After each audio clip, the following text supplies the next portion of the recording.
You're listening to the Options Insider Radio Network.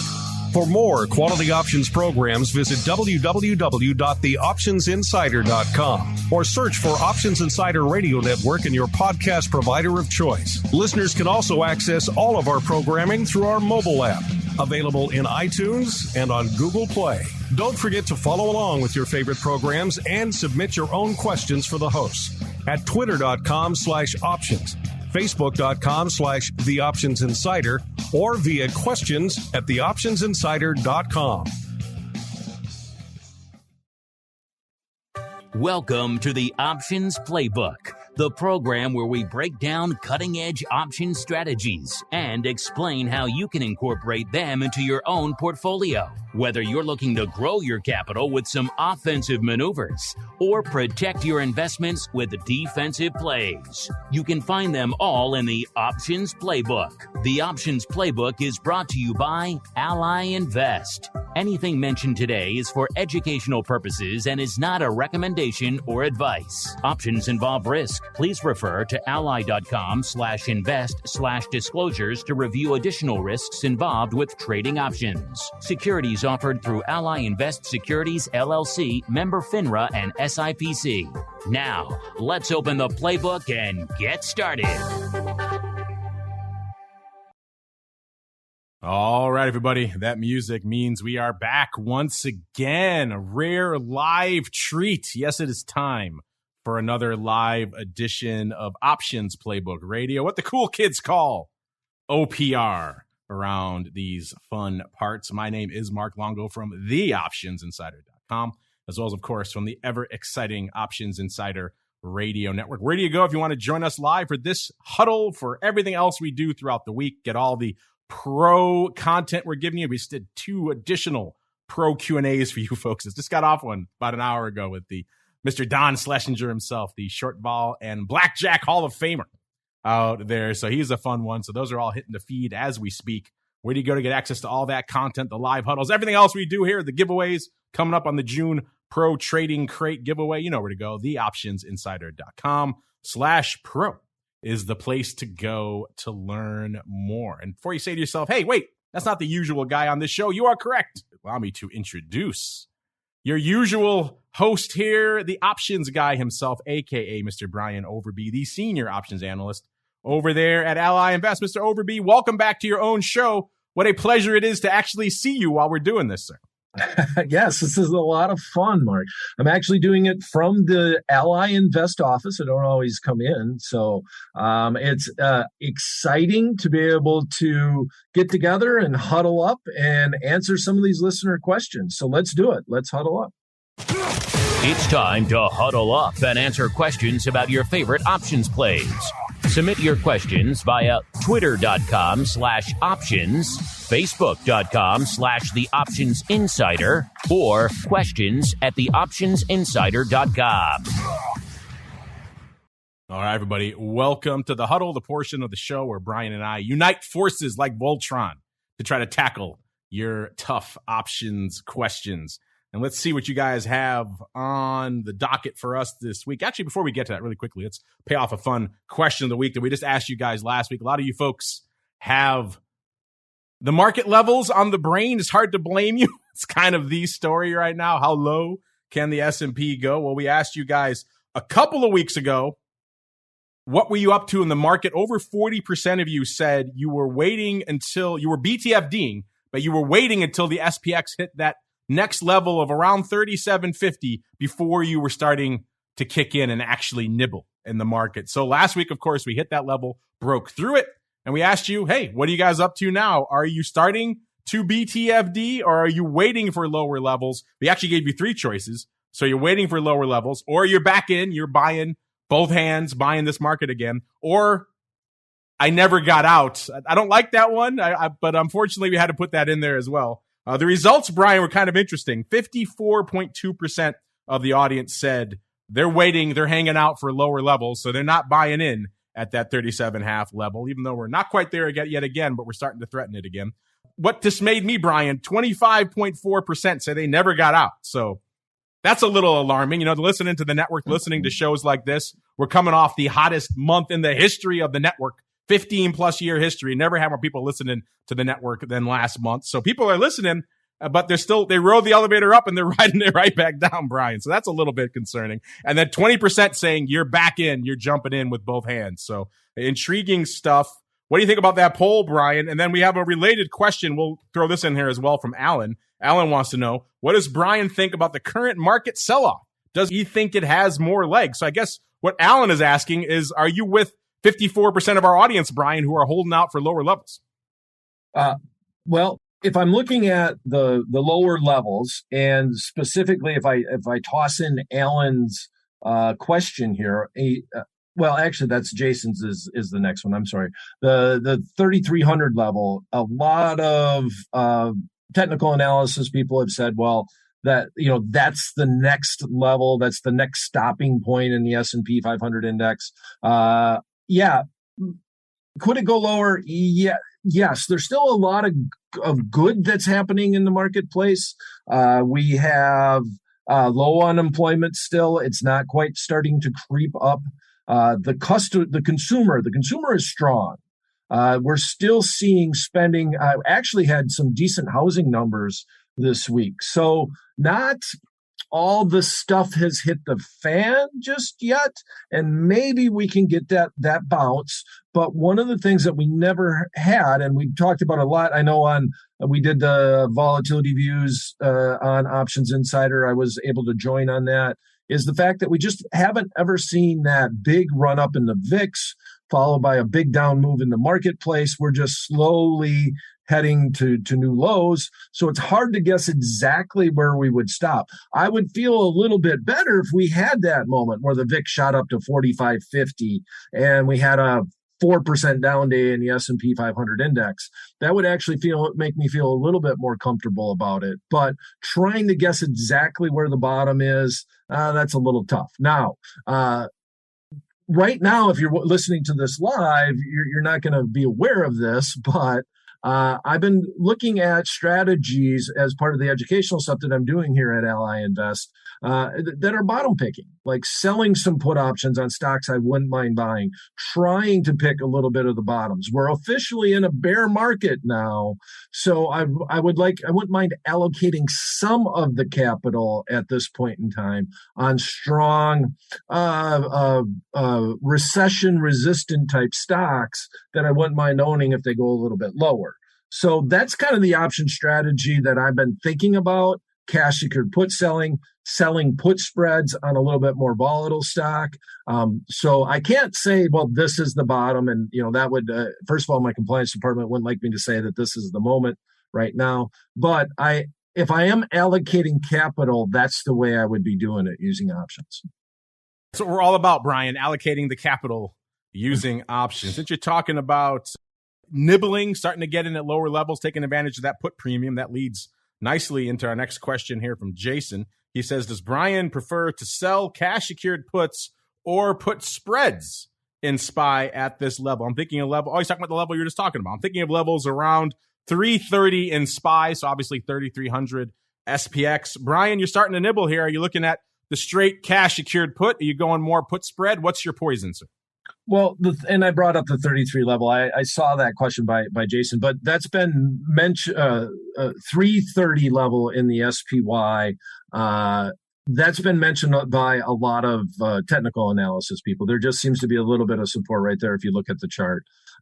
So they're saying that if it did come down to that level, that hopefully the market would get some support there. So you're getting some premium at those levels. So I don't mind selling those puts, and I don't mind selling them if you're willing to buy the underlying stock. I don't want to just sell them naked.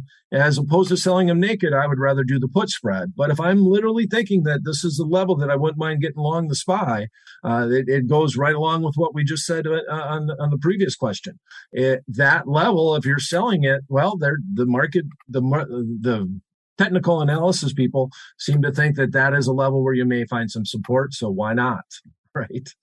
That simple. Yeah, I don't hate these either. I mean, as long as people are aware, obviously they think they can sell a put, they get whatever 2%, 1%, 3%, whatever the level is they're going to get for that put. And they go, oh, that's just free money. There is, especially if you're going the cash secured route, there is an opportunity cost to that. They're going to tie up effectively the amount of capital you're going to need to buy the stock at that level. So as long as you're okay tying up that capital, don't sell that put and then come in the next day and say, wait, where did all my option buying power go? A lot of it's going to be tied up in that trade. So as long as you're okay with that, if you don't want that tied up, or perhaps you're concerned about the market blowing through your strike and then maybe you're going to have a change of heart. I don't want the S&P at 3,300 anymore. I want it at 3,000, whatever the case may be. Then perhaps the put spread is the better way to go. So there are benefits, there's pros and cons to each. It's up to you kind of what you're looking to do. But if you're looking to establish a long position, you could do worse, I should say, really, than selling some cash secured puts at that level. I don't mind 3,300. I think a lot of people would take that right now, given where we are at the S&P. Let's go out to this one from Mark. Nice name, Mark. Mark McGee. He says, I'm trying to learn more about calendars. They're pretty tricky. Yeah, you're right. They are pretty tricky. He says, so far, I think I can handle the use case for a basic long calendar, but I've heard people talk about diagonals as well. When do you decide to make the switch between straight calendars and diagonals? Brian, I know how you talk about calendars in your Options Playbook Radio and your educational content over there at Ally. I've often referred to calendars as kind of the options 201 or maybe even the 301. So once you start learning, you buy an option, then you start trading verticals and other things, then you start effectively graduating to calendars. It seems like the notion of those two offsetting positions in two different expiration months, it kind of blows a lot of people's minds. They can't think about, wait a minute, I'm long here, but I'm short there. What do I want to happen? These are two offsetting but weird contrasting positions. And then you add in the next level, you go to diagonals, and people even get more confused. So I'm curious for you, Brian, where do you draw that line of demarcation? Where is your Mason-Dixon line between straight calendars and diagonals? Well, see, that's a real tough question if you ask exactly that, a straight calendar or a diagonal, because it really depends on the underlying. It depends on the volatility of that underlying that you're trading. So I don't really have a rule of thumb. I'm just looking at if I'm doing this trade and I can do it as a diagonal where I'm selling, on the call side, I'm selling something that's a little closer to the money, and then I'm going a little bit farther out, and maybe I can get it done for a credit. Maybe then I would consider a diagonal. But you got to realize that if you're selling the strike that is the lower strike on a call, like I'm selling the 50, buying the 55, well, I'm going to have a requirement too. So it's very possible, and this is why it gets so confusing, to do a diagonal trade and pay a net debit for it and still have a margin requirement, right? Because it's considered, as far as the brokerage firm is concerned, it would be very similar to doing a short call spread in this little scenario that I just painted. So very tough to make that move, because you have to really think hard about, do I have a margin requirement if I do this? Even if I pay a net debit to the account, I may have a margin requirement. So it does get a lot more complex once you go into the road of diagonals. Now, on long calendars, one of the things that you really need to think about, Mark, when you're doing these trades is that if I am long a calendar, I'm literally long implied volatility. And that's how I think Mark was kind of referencing this a little bit, in that if I'm doing this and you do a long calendar, this is the best way I've always been able to explain this. I ask this question in a lot of seminars, and about half the room gets it right and about half the room gets it wrong. But if I do a long calendar, what you want is you want that short-term option. You want time decay in it. You want implied volatilities to come down on the short term. You want it to whittle away. You're usually doing an out-of-the-money option contract. But on the long-term option, you want implied volatilities to increase. You want to get intrinsic value, if you will, when it's all said and done.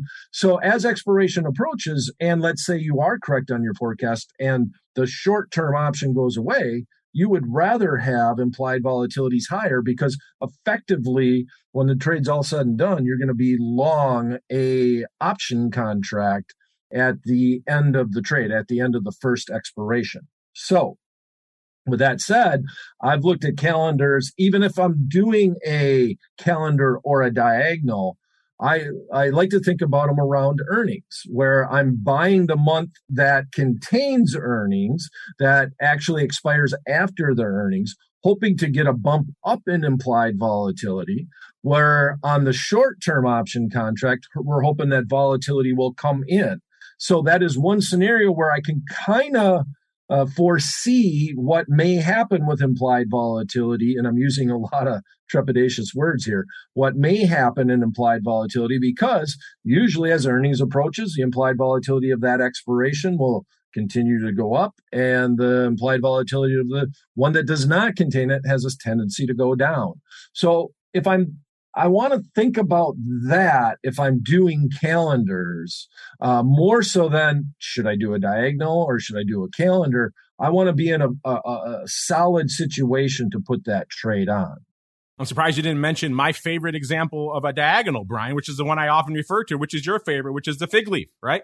That's kind of one of the best, easiest examples of a diagonal for people to wrap their heads around, I think, the stock substitution example. Yes. And I don't disagree with that. I didn't think we were going down that road a little bit. Oh, we're going there. About it. Buckle up. We're going there.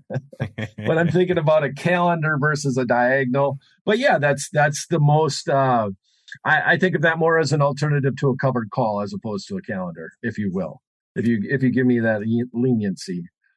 So I guess that's the way that I went. Yeah. People are having trouble rationalizing the differences between the two. I always kind of start them with the fig leaf. Hey, you get this, you get what stock is, right? You get the stock substitution leg of this, and now we're just adding an income component to that, and that seems to be a little bit less intimidating than, hey, wait a minute, you got all these moving parts, all these different moving expirations. Look at the term structure, all these other things that you really need to analyze when you're looking at a calendar. But who was that? That was Mark. Good question there, Mark. It is a tricky subject. We probably can do many episodes on calendars, and we have, and Brian has a lot of content there on Options Playbook, optionsplaybook.com as well. You can always check it out and go back into the archives if you've missed some. There are many episodes about calendars, and indeed the aforementioned fig leaf. Looks like the live chat is having fun, Brian. Nichols says, this is fun. I wish Brian would do more live Playbook radio episodes. So there you go.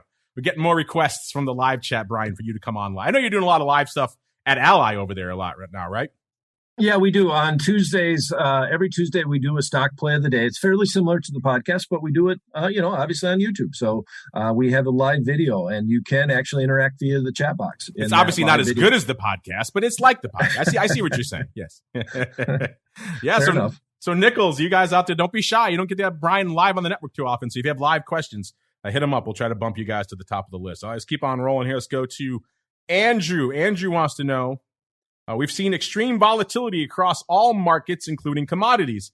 Does Brian watch the commodity space? And what are his thoughts on the levels of volatility exhibited there? Thank you for answering my question. Well, you're welcome, Andrew. We always answer you polite folks. You're all very polite there. Brian, I know do you watch a lot of the commodity space? And if so, Andrew wants to know, what are your thoughts on the insane vol we've been seeing out there lately?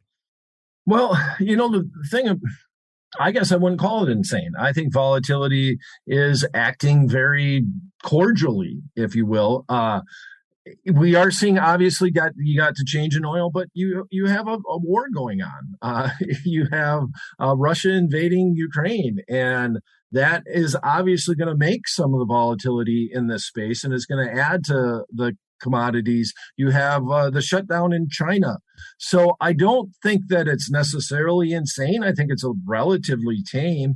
We've talked a lot about the VIX index and the fact that during this period, it's averaged right around a 25% range. We never had the big break past the 40 mark, and we just haven't had that panic type moment. So my thoughts on it is that, yeah, there is some volatility, but man, it could be a lot worse, I guess, is the way I'm looking at it.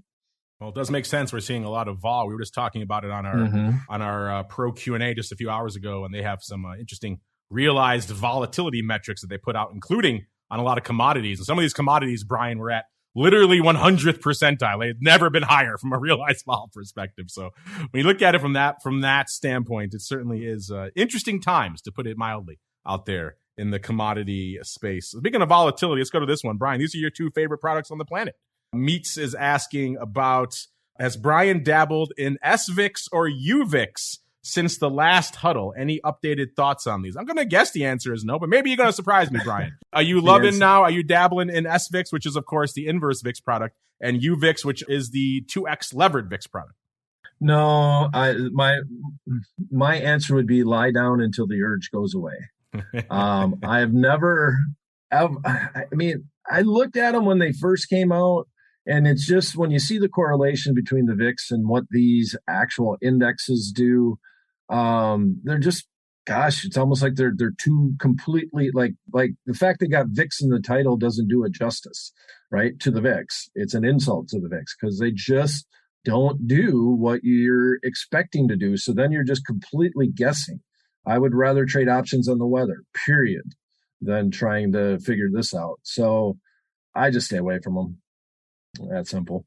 I had a feeling that was going to be your answer, but I'm always open to surprises, Brian, here on the network. I haven't personally dabbled in either of them either. I like to look at the options, and the options aren't quite there yet. They're still kind of, I think the ADV for SVIX is somewhere around 600 or 700 contracts. So not UVIX doing a lot more, around 3,000, but still a lot more is relative compared to SVIX. Neither of them are blowing the doors off yet. So when they get there, perhaps I will start dabbling. I haven't dabbled in the underlying either because, again, mostly like to trade in the options out here. Oh, looks like the chat is warming up now, Brian. They're starting to feel their oats. They got questions for you now. Let's go out to Options Queen. Right. Options Queen wants to know, where is it? Here we go. Can Brian mention some of the names that he's been talking about in his bottom fishing put spread examples at Ally lately? You've been talking about selling, put spreads and using that and puts to bottom fish. What are some of the names you've been looking at? That's really funny because I actually mentioned all of those in the podcast, which is going to come out tomorrow, but I can mention them here live. The one we just recently did in Options Playbook Radio was Ollies. OLLI is the symbol. And that had a little bit to do with what went on with inventories, the Target news that they got inventories wrong and that they're going to be wholesaling some of their big ticket items. Ollies is a bargain outletter that is actually very popular in the Carolinas where I live, and they have cash on hand and they like to buy up those inventories, and they do very well when the big retailers get it wrong. So we were doing a little bottom fishing with a short put spread there. We talked about Amazon mainly because it's split and it's now a $109 stock and it's fairly feasible to buy 100 shares of it. So we looked at Amazon, trying to do a little bottom fishing in that. On Stock Play of the Day over on the Ally YouTube channel. Talked a little bit about Pfizer and the fact that it's trading between 9 and 10 times earnings right now. And it's just a solid company trading at very low PE. And, which ones do you want? Ollies is a Dollar General, Ollies. Those are companies that usually do fairly well in recession. Pharmaceuticals are usually a little recession proof. None of these are recommendations. What I'm really trying to say is look for stocks, and I guess let's just put it in general. I'm looking for stocks that are fairly strong fundamentally, that are a little bit recession proof, and we're trying to pick bottoms. SPY, we talked about it on the show. Maybe selling that to try to pick a bottom in the S&P 500 index. It's just, we're in a bear market now. And if you want to bottom fish, options allow it. So for the first time in years, I've been leaning towards strategies more like put selling and, put spreads, short put spreads. I don't know why I struggled with that so much. Only because we have higher implied volatilities, and these are strategies that fit the times. And that's what Options Playbook Radio is actually all about. It's all about looking at strategies that meet the market condition as opposed to just trying to pick the perfect underlying. And that's where it all comes from. There we go. Let's keep on rolling here. Oh, let's go back. You just mentioned Amazon. We got another question in the chat. Frank1209 wants to know, does Brian see any more options activity in Amazon at Ally now that it has split? I think I know the answer to this one too, Brian, but what are you seeing over there at Ally? Yeah, well, it was a big production. Actually, we were, worried that after the split, we had to get all the shares in people's accounts before the opening. We did it fairly successfully. As far as I know, I didn't hear about any big concerns in that regard, but that was an issue. And yeah, we are seeing more activity, and you're going to, because A 20 share lot in Amazon was a big deal, and now that's 2,000 shares. So just it's hard to decipher exactly how much of it, but Amazon is one of the biggest holdings, and especially if you look at options, the FANG stocks drive a lot of the option volume at any brokerage firm, and it's not necessarily, and I just want to make this clear, that it's not necessarily because the people want to own the FANGs. It's the liquidity factor. If you're trading options, you want to trade in very liquid underlyings just so that you have decent option markets. So Ollie's was a tough one for me. I actually addressed it in the podcast because even though the stock was interesting, I would only probably do a short put spread in Ollie's. I don't think I would buy a long call spread as opposed, to get bullish, mainly because of the liquidity factor and all the dynamics that are involved with expiration and everything in a short put spread as opposed to a long call spread. And it's because the liquidity just isn't there. It's not as liquid as even a Target or a Walmart, which we were talking about on that podcast too. So it has a lot to do with liquidity. And yes, Amazon has picked up, and the splits are, for clients like ours, which are a lot more retail than institutional, splits are a good thing. That's simple. It's the magic button, right? You flip it and all of a sudden all the volume explodes. We've seen Amazon. Amazon used to make our top 10 every now and then, maybe once a week or so. And now it's there every day. If it's not number one, it's number 2 or number 3. It's just blowing the doors off from a volume perspective. I got to imagine for brokers like you guys, it's a fun time. You wish everybody could split. All right, let's go. Right. Let's go out to Ashley. Ashley Wright says, on an Iron Condor, is it possible to take profits and close positions before expiration?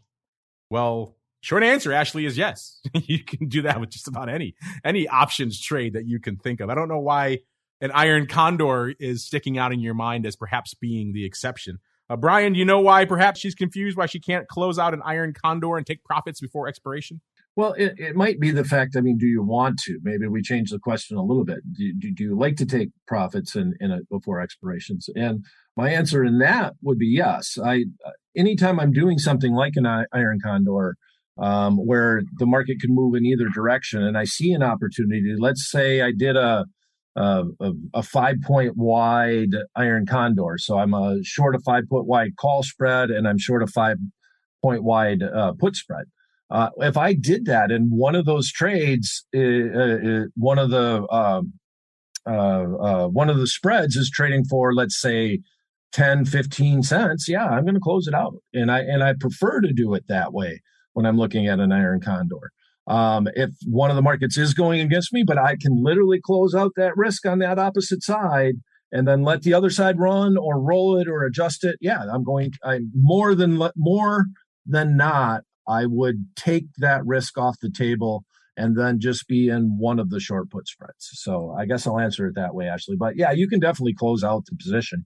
All you do is just the exact opposite. Everything on all 4 of the legs, if you want to close it all as one, you're just going to have 4 closing trades in your account as you send that order to the floor.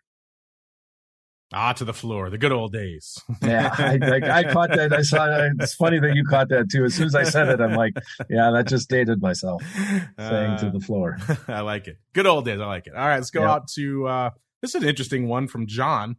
John says, why do you think ChargePoint, ticker symbol CHPT, does so much crazy options volume? Do you guys plan to cover it more on Options Oddities? Well, the answer to the latter portion is yes. I've joked about it on that show a number of times that we could do a whole hour on the kind of just insane stuff that goes up out there. I'm looking at it today, and it did 83,000. This is this is not a big name. This is an electric vehicle infrastructure play, effectively, listeners. The ticker symbol CHPT, trading $13.86 right now. It has a nearly $5 billion market cap, so it's not nothing, but we're not talking Tesla or Amazon here. And yet the paper you see going up here is analogous to what we see going up on those. Even on a quiet, slow day, you'll see 35,000 lots and 20,000 lots. I'm looking today, 83,000 contracts going up. We had 20,000 of the the July 13 puts, 20,000 of the 11 puts, and 16,000 of the 15.5 calls. And this thing just prints volume, and it's two-sided papers. People loading up on calls, loading up on puts. It's almost like a couple of funds have gotten together and they're just playing a tug of war. They're battling each other out here in Charge Point. So the answer to the latter portion is yes. Probably we'll talk about it more. It's just there's so much you can almost do it literally every day, and some of it is borderline nonsensical. You got to really sit down and say, what the hell are they up to out here? How do they make money with this trade? But it's fun. And it's good fodder for a show like Oddities. I'm guessing maybe this Friday, maybe we'll get some when we have Assad from Shift Search joining us. Brian, do you guys see a lot of Charge Point paper over there at Ally? And what are your thoughts on John? He wants to know why we think it does so much crazy options. Liquidity behooves liquidity, I think. If you get some liquidity going into the marketplace, the stock is moving. So sometimes when you get that type of liquidity, it will draw in more liquidity. I don't have that's like a punt answer because I don't have a really good answer for it. But yeah, I don't know why. Might be a good one for a future OPR episode, Brian. It does a lot of paper. I mean, it might be worth looking at just for a fun speculative episode. All right. I'm twisting your arm. I'd probably look at something more like a long straddle or a strangle or something like that. That would certainly work too. This thing's putting up 50,000 lots, so they could handle where's it. Where's the vol at right now, Mark? I don't have the chain up. I don't have the chain. I was looking at it here. Let me see. Okay. I can pull it up and let me see if I can get the. I'll get it. That's no problem. Go ahead. We'll go on to the next one, and I'll. Data here. There we go. 87.5 right now, Brian. It is in the 80th percentile.